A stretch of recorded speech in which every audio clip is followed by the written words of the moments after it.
జ్ఞాపకార్థం ఆయన తనయుడు తాటిపల్లి విష్ణుగౌడ్ ఈ కార్యక్రమాన్ని అనాజిపూర్ గ్రామంలోని బస్టాండ్ దగ్గర చలివేంద్ర స్థానిక సర్పంచ్ రాచపాక నవనీత మహేష్ ఆయన పాలకవర్గంతో కలిసి ప్రారంభోత్సవం జరిగింది.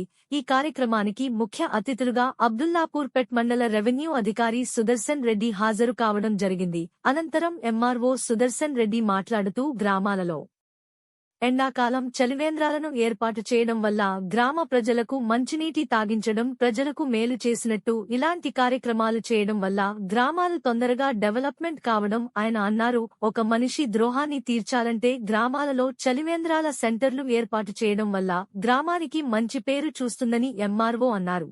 ఈ కార్యక్రమంలో అబ్దుల్లాపూర్ మెట్టు ఎంఆర్ఓ బి సుదర్శన్ రెడ్డి గడ్డి అన్నారం వ్యవసాయ పనుల మార్కెట్ కమిటీ చైర్మన్ చిలక మధుసూదన్ రెడ్డి, గ్రామ సర్పంచ్ రాచపాక నవనీత మహేష్, ఉప సర్పంచ్ ఏల నరేందర్ రెడ్డి, వార్డ్ సభ్యులు, గ్రామ పెద్దలు, ప్రముఖులు, గ్రామ ప్రజానీకం పాల్గొనడం జరిగింది.